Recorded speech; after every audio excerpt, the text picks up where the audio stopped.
آپ کی آواز ہے،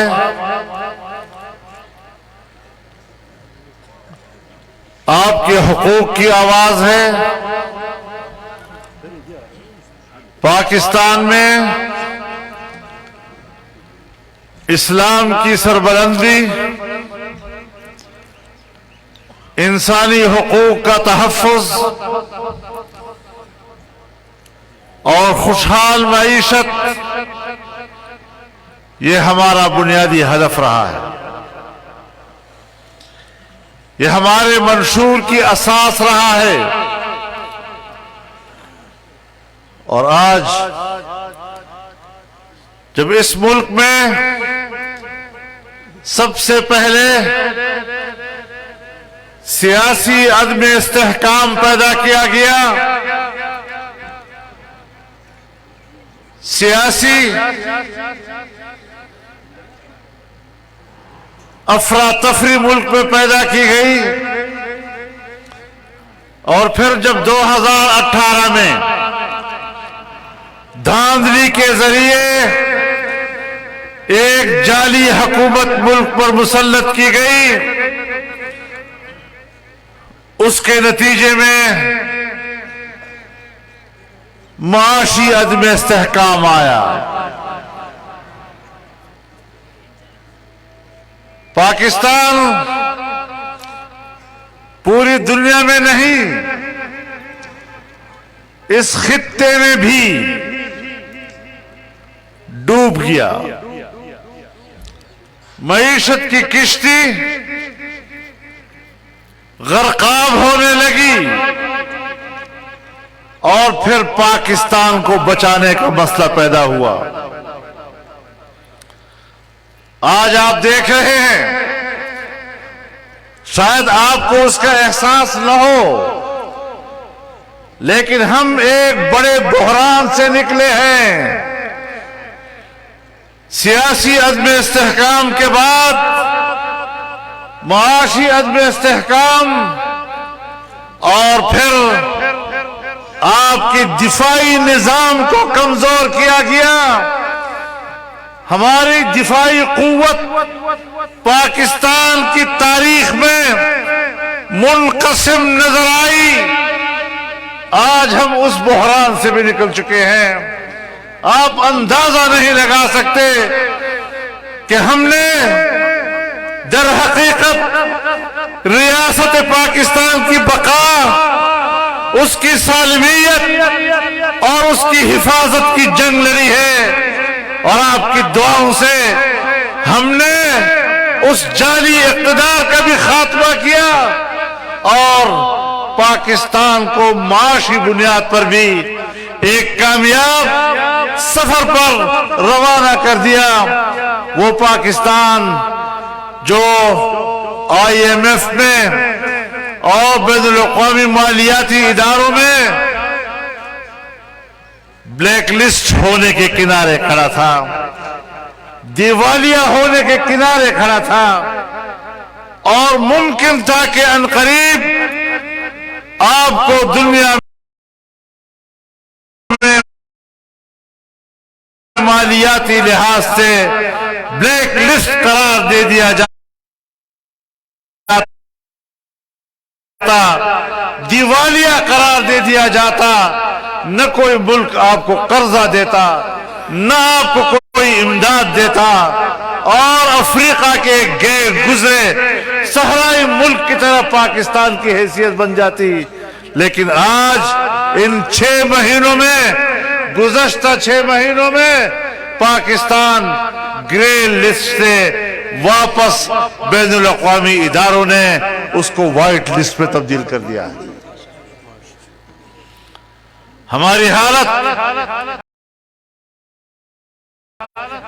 بہتری کی طرف دنیا نے تسلیم کر لیا ہے، اور ظاہر ہے ملک دلدل میں تھا۔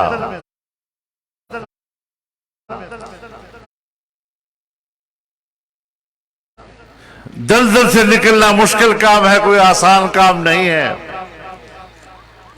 آپ کے روپے کی قیمت 250 کے قریب پہنچ گئی تھی ڈالر کے مقابلے میں، آج وہ واپس آ رہی ہے۔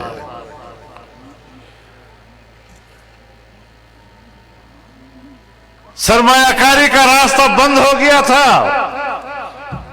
غیر مسلم دنیا میں چین ہمارا قریب ترین دوست تھا اور ہے۔ مسلم دنیا میں سعودی عرب ہمارا قریب ترین دوست ہے۔ ہم نے اپنے دونوں دوستوں کے اعتماد کو ختم کیا۔ آج ہم ایک کا بھی اعتماد حاصل کر رہے ہیں اور ہم دوسرے کا بھی اعتماد حاصل کر رہے ہیں، اس بات پر آمادہ کرنے کے لیے کہ وہ پاکستان میں سرمایہ کاری کرے۔ لیکن ہمیں یہ نقصان کیوں اٹھانا پڑا؟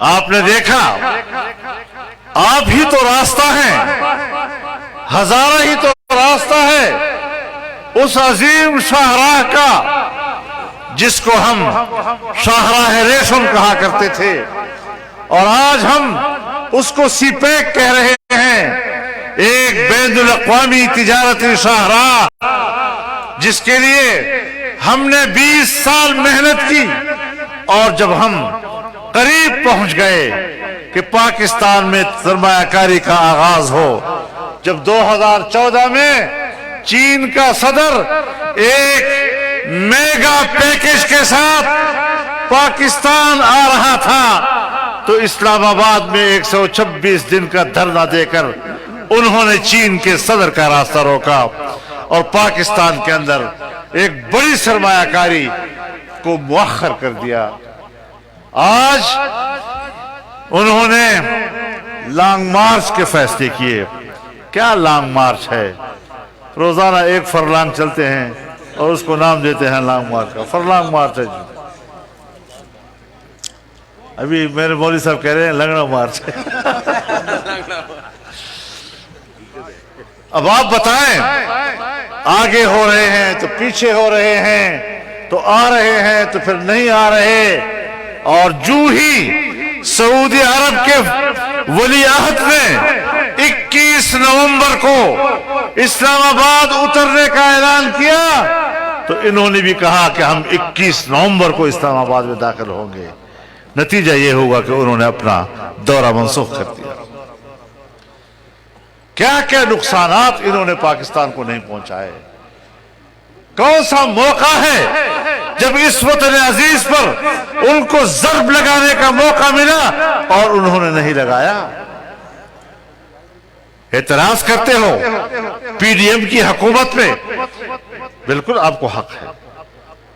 اگر ہماری کمزوری ہے اس کو اجاگر کرنے میں ہم شکریہ ادا کریں گے، لیکن مہربانی کرو ایک درخواست ہماری سن لو کہ اپنے 3.5 سالہ کارکردگی تو لوگوں کے سامنے بیان کر لو ذرا۔ کسی ایک تقریر میں اپنی گزشتہ 3.5 سالہ حکومت کی ایک کارکردگی تو دنیا کو بتا دو۔ تم نے پوری دنیا کی جتنی پاکستان میں میگا پروجیکٹس تھے، بڑی بڑی سرمایہ کاریاں تھی، ان سب کو فریز کیا ہے یا نہیں کیا؟ تم تو پاکستان کے کاروبار کو ہمارے گلی کوچے کے کاروبار پر لے آئے۔ مائکرو لیول کا کاروبار، مائکرو لیول میں کیا ہوتا ہے؟ آپ کے بازار کے اندر جو پرچون کی دکانیں ہوتی ہیں اس میں جو خرید و فروخت ہوتی ہے اس کو مائکرو لیول کا، مرغیوں کا کاروبار، انڈے کا کاروبار، کھرکے کا کاروبار، کٹے کا کاروبار۔ آپ تو ملک کو اس معیشت پہ لے آئے تھے، تم نے تو دنیا کو فارغ کر دیا تھا، ہمیں پوری دنیا سے کاٹ دیا تھا آپ نے۔ میرے محترم دوستوں، میں نے خود ان کے ایک انتہائی قریب ترین امین اور وفادار جو ان کی کرتوتوں سے باغی ہو گیا تھا. میری کوئی ملاقات اس سے نہیں تھی، لیکن میں نے اس کو جب ٹی وی پر انٹرویو دیتے ہوئے سنا کہ فضل الرحمان سے تو میری کوئی ملاقات نہیں ہے، اور جب وہ اس کو بیرونی ایجنٹ کہتا ہے تو مجھے اس سے بھی اختلاف تھا. لیکن آج سوچتا ہوں کہ ملک کو اس قدر گرانا یہ بیرونی ایجنڈے کے بغیر ہو نہیں سکتا. یہ تمہارے لوگوں نے بات کی. شہید شاہد من اہل، تمہارے گھر سے تمہارے اوپر شہادتیں آئی ہیں. اگر فارن فنڈنگ کیس کا مسئلہ آیا اور تم نے بیرونی امداد کو چھپایا، میں نے آپ پر الزام نہیں لگایا، کسی دوسری پارٹی نے آپ پر الزام نہیں لگایا. آپ کی پارٹی کے اندر سے تمہارے ایک بانی رکن نے کہا کہ فارن فنڈنگ کیس چوری ہوا ہے، اور آپ کے اپنے لوگ الیکشن کمیشن میں گئے اور الیکشن کمیشن نے کہا کہ آپ چور ہیں. ہم نے نہیں کہا، ایک ادارے نے کہا آپ چور ہیں. آپ کا منشور کیا ہے؟ صرف ایک بات، اپنے مخالف کو چور چور چور چور کہتے رہو، اس کے علاوہ کوئی کارکردگی نہیں. دوسروں کی مخالفت پر سیاست کی عمارتیں کھڑی نہیں ہوتی. اپنی بنیاد بتاؤ کیا ہے. کیا ثابت نہیں ہوا کہ تم نے اسرائیل سے مدد لی ہے؟ کیا سامنے نہیں آیا ریکارڈ کے اوپر کہ تم نے امریکہ سے مدد لی ہے؟ کیا ثابت نہیں ہوا کہ تم نے انڈیا سے مدد لی ہے؟ اور انڈیا میں ایک تجزیہ نگار جو خود اعتراف کرتا ہے ٹی وی پر کہ ہم نے آپ کی مدد کی، عمران خان، ہم نے آپ کے لیے پیسے اکٹھے کیے. یہ تم نے کیا کر دیا؟ یہ تم نے کیا کر دیا؟ کیا کیا چھپاؤ گے تم لوگوں سے؟ اگر ہماری بات کوئی نہیں مان رہا تھا، ہم نے اس کی پرواہ نہیں کی کہ ہمارا دعویٰ مقبول نہیں ہے. چونکہ مقبول نہیں، اس لیے ہم اپنے دعوے سے پیچھے ہٹ جائیں. ہم پیچھے نہیں ہٹے. ہم نے امانت سمجھی یہ بات کہ جو حق ہے اور جو سچ ہے وہ قوم کی امانت ہے، ہر حالت میں قوم کے سامنے رکھے. ہم نے اپنے سیاسی مفاد کو نہیں دیکھا، ہم نے اقتدار کی مفاد کو نہیں دیکھا، ہم نے دولت اور مفاد کو نہیں دیکھا. ہم نے حقائق کو دیکھا اور حقائق قوم کے سامنے رکھے، اور انشاءاللہ گلی گلی ہمارے اس حقائق کو تسلیم کیا جائے گا. میرے محترم دوستو، ہم نے اس ملک کو چلانا ہے، اس ملک کو بچانا ہے. انشاءاللہ سیاسی استحکام بھی آئے گا، معاشی استحکام بھی آئے گا. اور کہا جاتا ہے کہ پاکستان میں ایک قومی حکومت ہونی چاہیے. ملک کی معیشت اس حد تک تباہ ہو چکی ہے کہ ایک پارٹی اب اس کو نہیں سدھار سکتی، معیشت کو بہتر نہیں کر سکتی. میں ان قوتوں کو بتانا چاہتا ہوں انتہائی ادب و احترام کے ساتھ کہ پاکستان میں قومی حکومت ہی تو موجود ہے. ملک کے اندر آج ایک قومی حکومت ہے، سب اکٹھے ہیں، نظریاتی طور پر ایک دوسرے کے مخالف، منشور ایک دوسرے سے جدا، لیکن ملک ایک ہے، اس پر ہم متفق. معیشت ہمارا مسئلہ ہے، غریب ہمارا مسئلہ ہے، اس پر ہم متفق. لہذا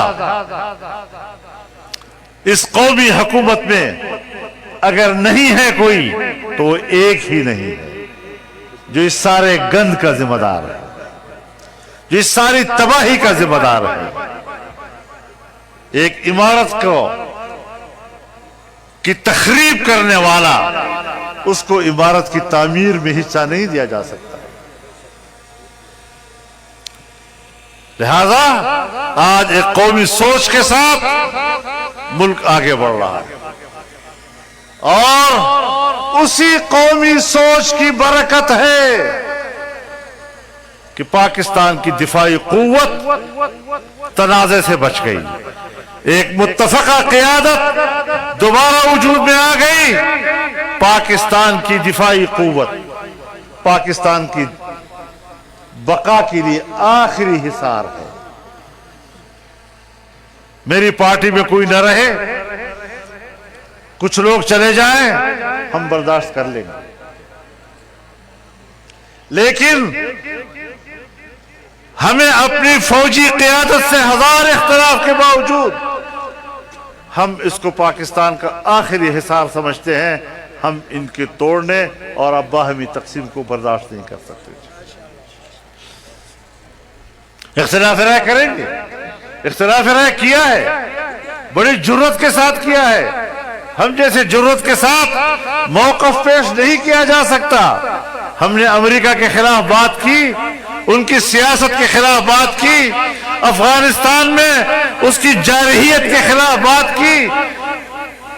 آج بھی ہم اپنے موقف پہ قائم ہیں، لیکن میں آپ سے پوچھنا چاہتا ہوں کہ جس دن آپ کو ہم نے اقتدار سے الگ کیا اور آپ نے ایک کاغذ لہرایا کہ یہ امریکہ نے سازش کی ہے ہمارے خلاف، آج وہ کاغذ کدھر ہے؟ جھوٹ پر کتنے دن سیاست کرو گے؟ اور پختانہ بھائی دروغ پہ نہیں،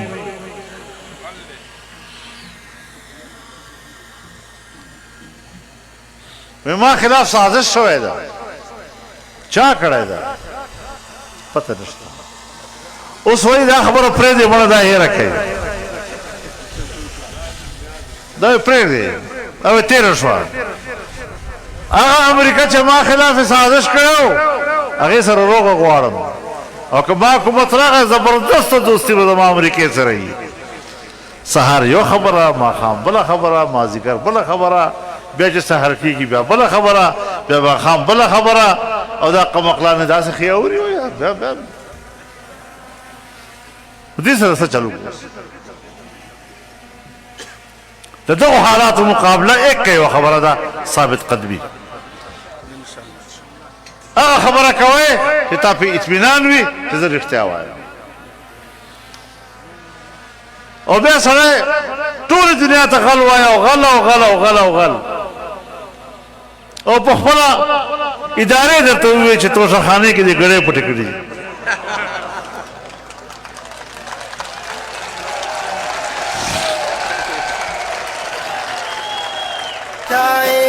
مشرق کی جوان بیٹیاں سڑکوں پہ نچائے ہم جنس پرستی کے لیے راہ بنائے فحاشی اور یعنی کے سونا میں جلائے کارندہ مغرب ہے کوئی مان نہ مانے میرے محترم دوستو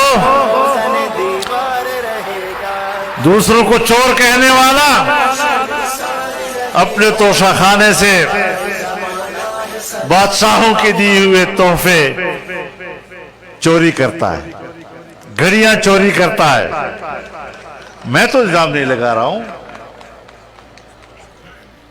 ادارے میں کہہ رہے ہیں ان کے فیصلے کہہ رہے ہیں عدالتوں کے فیصلے کہہ رہے ہیں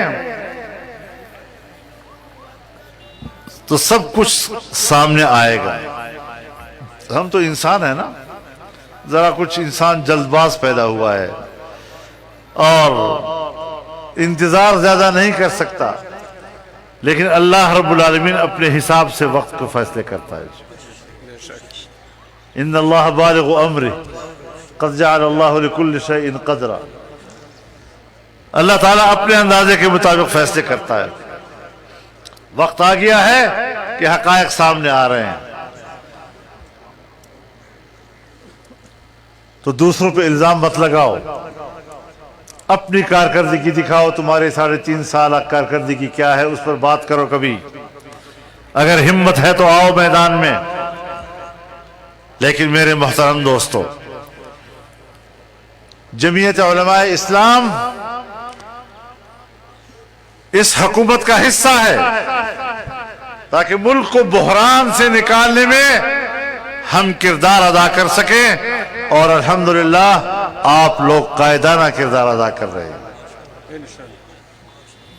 آج پہلی مرتبہ ہوا کہ وفاقی شرعی عدالت نے جب فیصلہ دیا کہ سود کا خاتمہ ہو، تو کچھ چیزوں پر الجھنیں تھیں، اس کو بنیاد بنا کر اسٹیٹ بینک آف پاکستان اور نیشنل بینک آف پاکستان اور کچھ اور لوگ بھی اس پر نظر ثانی کے لیے عدالت میں چلے گئے، لیکن ہم نے موقف اختیار کیا کہ نہیں، اب عدالت کے فیصلے پر عمل ہونا چاہیے، اپیلیں واپس لینی چاہیے، اور الحمدللہ گورنمنٹ نے اعلان کر دیا کہ دونوں بینک وہ نظر ثانی کی اپیل واپس لیں گے۔ اب کچھ اور لوگ ہیں جن کی اپیلیں ابھی تک ہیں، لیکن جس وقت سرکار کی بینکوں نے اپیل واپس لے لی اور 30 نومبر کو کراچی میں ایک بہت بڑا قومی سطح کا سیمینار ہو رہا ہے، جس کی دعوت حضرت مولانا مفتی محمد تقی عثمانی صاحب نے دی، اور پاکستان کے جو فیڈریشن ہے، Pakistan federation, chamber of commerce, ان کے لوگ اس میں اکٹھے ہو رہے ہیں۔ انشاءاللہ اس میں جو تجاویز آئیں گی، اس میں جو اگلے اقدامات کے لیے رہنمائی ملے گی، وہ پاکستان کی معیشت کو اسلامی خطوط پر استوار کرنے میں مددگار ثابت ہوگی انشاءاللہ العزیز۔ تو میرے محترم دوستو، ہمارے ملک کو مغربی تہذیب کی طرف دھکیلا گیا ہے، ہمارے نوجوان کو مادر پدر آزاد بنا دیا گیا، آباء و اجداد کا باوقار، معزز اور محترم تمدن اس سے باغی بنا دیا گیا ہے۔ ہم نے اس کو واپس لانا ہے، آپ نے واپس لانا ہے، اپنے نوجوان کو سمجھانا ہے، اس کے محلے میں جانا ہے، اس کے گھر میں جانا ہے، اس کے حجرے میں آپ نے جانا ہے، اور اس کو آپ نے اپنے معاشرے کی طرف واپس لانا ہے۔ بے حیائی اور فحاشی کہتے ہیں آزادی مارچ، کوئی آزادی مارچ نہیں ہے، آوارگی مارچ ہے۔ آوارگی کو آزادی کہا جاتا ہے؟ جو جمعیت نے کہا آزادی مارچ، تم بھی ہماری نقالی کرو، نقالی سے بچو۔ جی حقیقی آوارگی مارچ، حقیقی آوارگی مارچ ہے۔ بے حیائی اور فحاشی کے مناظر کنٹینر پہ دکھائے جا رہے ہیں، اور ان کے نیچے لکھا ہوتا ہے امر بالمعروف اور نہی عن المنکر، لا حول ولا قوت الا باللہ۔ ننگا تڑنگا آدمی بازار سے گزر رہا ہے اور اس نے تختی لٹکائی ہوئی ہے، لوگوں حیا کرو۔ انا للہ و انا الیہ راجعون۔ یہ معاشرہ ہمیں دینا چاہتے ہیں؟ ہم نے اپنے اکابرین سے سبق لیا ہے، ہمیں اپنے اکابر و اسلاف نے یہ جماعت عطا کی ہے، اس کا نظریہ عطا کیا ہے، اس نظریے کے لیے کام کرنے کا رویہ عطا کیا ہے، اور ہم ایک اسلامی طرز حکومت اور ایک اسلامی تہذیب کی جنگ لڑ رہے ہیں۔ تو یاد رکھو، ہم نے جو پرچم بلند کیا ہے، پرچم نبوی، جناب رسول اللہ صلی اللہ علیہ وسلم کی طرف جس پرچم کی نسبت ہوگی، پھر وہ جماعت ایک موقف اختیار کرے قرآن و سنت کے حوالے سے وہ جماعت ایک موقف اختیار کرے مغربی تہذیب کے مقابلے میں اسلامی تہذیب کے حوالے سے، اور پھر اس سے پیچھے ہٹ جائے، یہ انشاءاللہ العزیز ممکن نہ ہوگا۔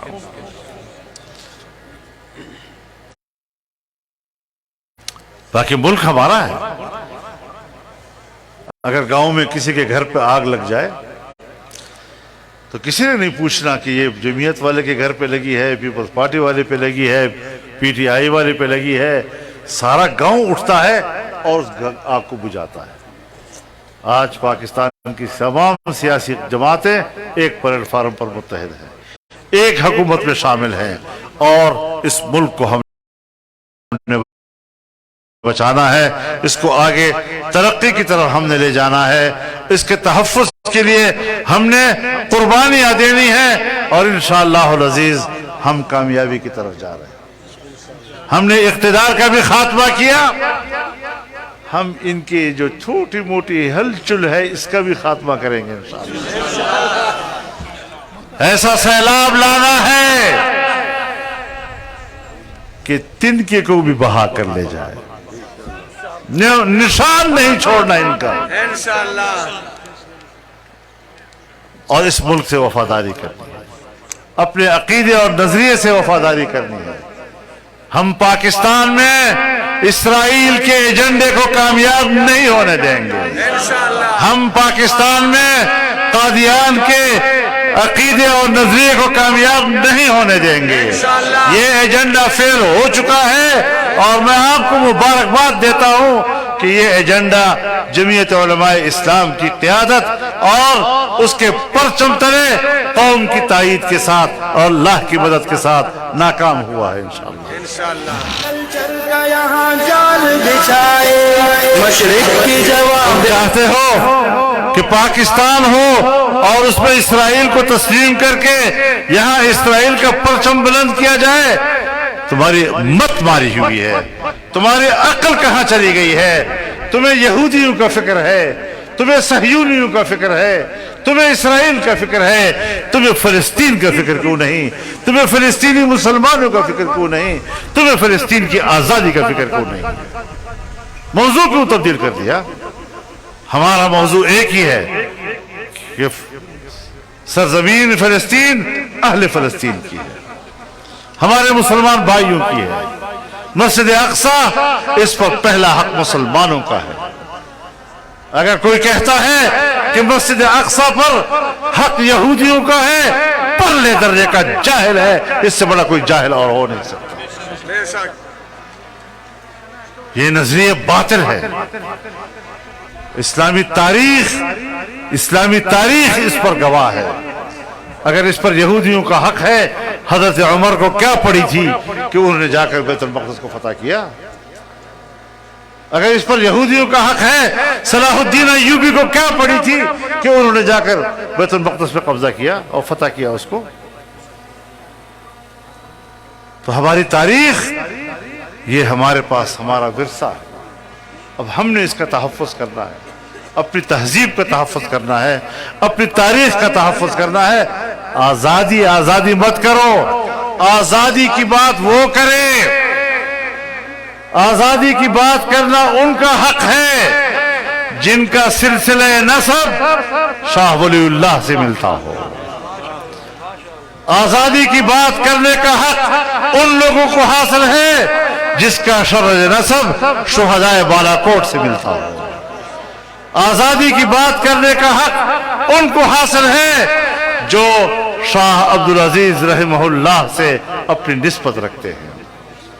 آزادی کی بات کرنے والے کی بات کرنے کا حق اسی کو حاصل ہے جن کی نسبت قاسم العلوم والخیرات کی طرف ہے، حضرت شیخ الہند کی طرف ہے، اس طائف ہے۔ آزادی کو ہم اپنی تاریخ سمجھتے ہیں، اس طرح کی نسبت پیدا کر لو، پھر آزادی کی بات کرو۔ غلام کے بچوں، غلام کی اولاد، غلام کی اولاد، غلام کی اولاد ہمارے سامنے آزادی کی بات کرتی ہے۔ آوارگی کی اولاد ہو تم اور بات آزادی کی کرتے ہو. میں تمہارے خاندان کی وہ باتیں نہیں چھیڑنا چاہتا کہ جو دنیا میں آوارگی کی بنیاد اور علامت بن گئی ہیں، کیونکہ ان چیزوں سے مجھے بھی شرم آتی ہے کہ میں بات کروں. جو تم نے کیے اور تمہیں اس پر شرم نہیں آ رہی، میں کہتا ہوں تو مجھے حیا آ رہی ہے. کہاں گئی معاشرے کی وہ شرافت، کہاں گئی معاشرے کے وہ اقدار؟ تمہاری مثال اس مرغی کی ہے جو گند بھی چکتی ہے اور چونچ بھی اونچی رکھتی ہے. یہ تمہاری حیثیت ہے. گند بھی چکتے ہو اور چونچ بھی اونچی رکھتے ہو. یہ تمہاری سیاست ہے. انشاءاللہ العزیز ہم اس ملک میں ایک باوقار نظریاتی سیاست کرنا چاہتے ہیں، قومی وحدت کی بات کرتے ہیں. نہ ہم نے آج تک فرقہ واریت کو حوصلہ دیا اور نہ ہی ہم نے اس میں تشدد پیدا کرنے کی کوشش کی. شدت کی سیاست ہو، فرقہ واریت کی سیاست ہو، انتہا پسندی کی سیاست ہو، جمعیت علماء اسلام نے اعتدال اور محبت، رواداری اور غریب انسان کی سیاست کی. میرے محترم دوستو، میں جب سرزمین ہزارہ کے حوالے سے بات کرتا ہوں تو آج کی اس اجتماع میں اگر میں اس کا تذکرہ نہ کروں اور اس پر میں اللہ کا شکر ادا نہ کروں تو شاید کمی رہ جائے کہ ضلع مانسہرہ اور اس خطے کے بڑے بڑے خاندان، بڑی بڑی شخصیتیں جمعیت علماء اسلام میں آئی ہیں، جس سے جمعیت علماء کی کمر مضبوط ہوئی ہے. اور میں اللہ سے دعا کرتا ہوں کہ ان کی یہ رفاقت، یہ اس نعرے، اس پرچم، اس جماعت اور اس نظریے کی تقویت کا باعث بنے. اور میں ان کو خوش آمدید کہتا ہوں، دلی خوشی کا اظہار کرتا ہوں. انشاءاللہ پوری ثابت قدمی کے ساتھ ہم اگلا سفر جاری رکھیں گے، اللہ کی مدد سے جاری رکھیں گے. مستقبل کی طرف دیکھیے، ہم نے کام کرنا ہے اور اس پرچم کو بلند رکھنا ہے، منزل کو حاصل کرنا ہے. اللہ ہمارا حامی و ناصر ہو. وآخر دعوانا ان الحمدللہ رب العالمین. مغرب کلچر کا یہاں جال بچھائے، مشرق کی جوان بیٹیاں سڑکوں پہ نچائے، ہم جنس پرستی کے لیے راہ بنائے، فحاشی اور یعنی کے سونا میں جلائے. کارندہ مغرب ہے کوئی مان نہ مانے، فرمان تیرا روزن دیوار رہے گا، تیرا گستاخ شرمسار رہے گا، رسوائے زمانہ ہے سدا خوار رہے گا.